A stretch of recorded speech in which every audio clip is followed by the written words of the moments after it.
কত? 50 টাকা। হ্যাঁ 50। হাই হাই, বাড়ি ঘরের কি অবস্থা!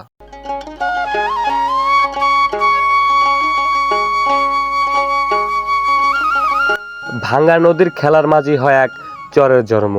সেই চর যেন কিছু মানুষের জীবন জীবিকা জীবন নির্ভর করে।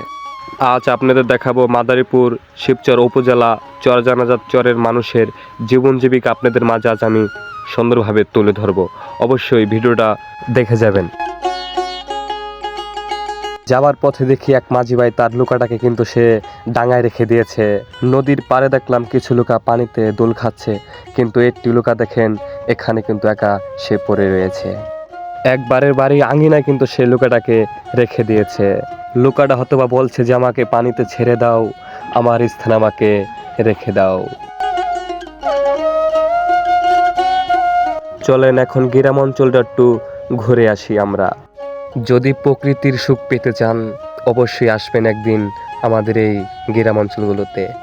এখানে হয়তোবা আপনার কেটেছে সেই শৈশব, সেই ছোট্টবেলার সেই খেলার সেই দিনগুলো।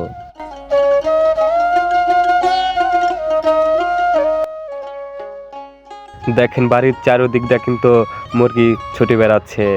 এসব দেখে সেই ছোট্টবেলার কথা মনে পড়ে গেল। এই চর অঞ্চলের মানুষগুলো কিন্তু বিশংসী গবাদি গরু বাছুর তারা পালন করে থাকেন।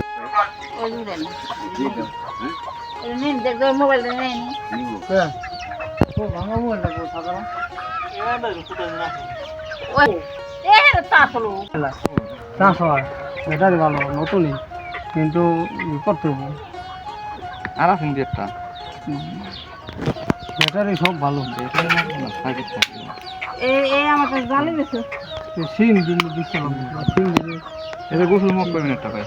কত? 50 টাকা। হ্যাঁ 50।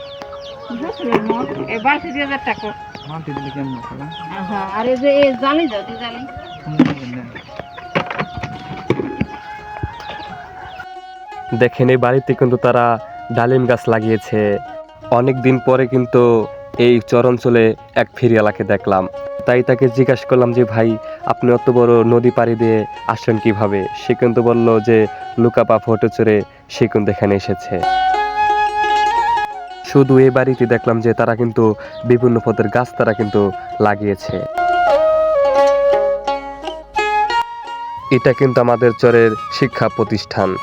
আমাদের এই স্কুলে এখনো স্যার বা ছাত্ররা কিন্তু এখনো আসে নাই, তাই আপনাদের দেখাতে পারলাম না।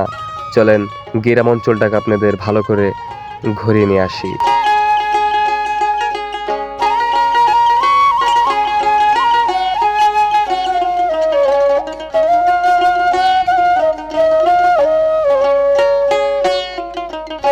কিসের ডুপ্লেক্স ঘর! এই ঘরটি দেখে আমার সেই হাসান রাজার একটি গানের কথা মনে পড়ে গেল। লোকে বলে বলে রে ঘর বাড়ি ভালা নাই আমার। লক্ষ টাকার ঘর দিয়ে কিন্তু তারা সেই ঘরের সুখ পায় না। আর এখানে দেখেন কাশ বা ছন দিয়ে কিন্তু তারা সুন্দর একটি ঘর বানিয়েছে।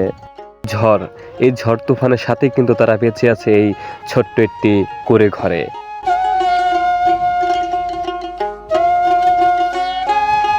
এই চর অঞ্চলে মানুষ কিন্তু নানান পথের কাজ কামে ব্যস্ত থাকেন।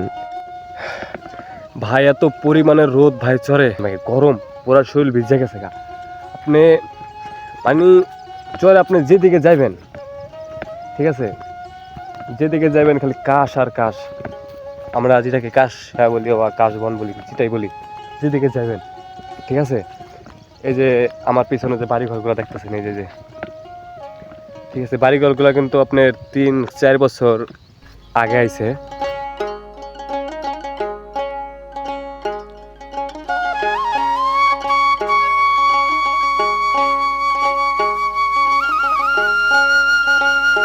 এই বাড়িটা দেখে মনে হলো খুব পুরনো একটি বাড়ি, কারণ চর অঞ্চলে এত গাছপালা কোনো বাড়িতে দেখা যায় না। এই চরের মিঠু পথ দিয়ে হাঁটলে প্রকৃতির সৌন্দর্য উপভোগ করা যায়, কারণ সবুজের সমারোহ সৌন্দর্যের দিকে আমাদের বাংলাদেশ সবার আগে আছে। দেখেন বাড়ি ঘরের উপর দিয়ে কিন্তু উঠে গেছে তাদের এই সবজি গাছ। এখানকার মানুষ কিন্তু তারা কমই কিন্তু সবজি কিনে খায়, কারণ তারা কিন্তু এসব বাড়িতেই কিন্তু তারা আবাদ করে থাকেন।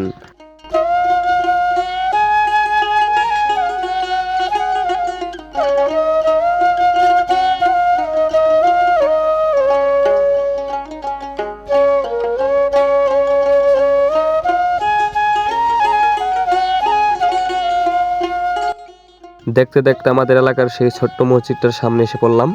আমাদের এই চর অঞ্চলের সব মানুষ কিন্তু এই মসজিদেই তারা কিন্তু নামাজ পড়ে থাকেন। প্রচুর পরিমাণে রোদ আর গরমের সাথে কিন্তু মানুষ নামাজ পড়ে থাকেন।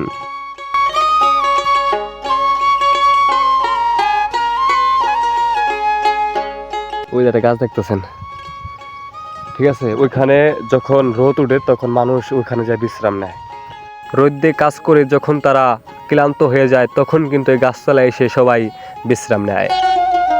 এই গাছটা বড় হবে তখন মানুষ যখন খেতে খামারে কাজ করবে, যখন রোদ উঠবে তখন মানুষ এই গাছতলা বিশ্রাম নেবে। এখন দেখেন গাছটা কিন্তু বিশাল বড় হয়ে গেছে, এখন বহুত মানুষ এই জায়গায় আসে আইসা আপনার বিশ্রাম নেয়। রোদ তো চর অঞ্চলে প্রচুর পরিমাণ রোদ, আমাদের বাড়ি যেহেতু এই চরে, তাই আমরা মানে চরে যদি দু একটা গাছপালা হয় আমরা খুব একটা যত্ন করে রাখি, কারণ ওটা আর কি আমাদের ভালোর জন্য আর কি, যে যখন রোদ মত উঠে আমরা যে বসতে পারি, আড্ডা মারতে পারি, এই জন্য আর কি।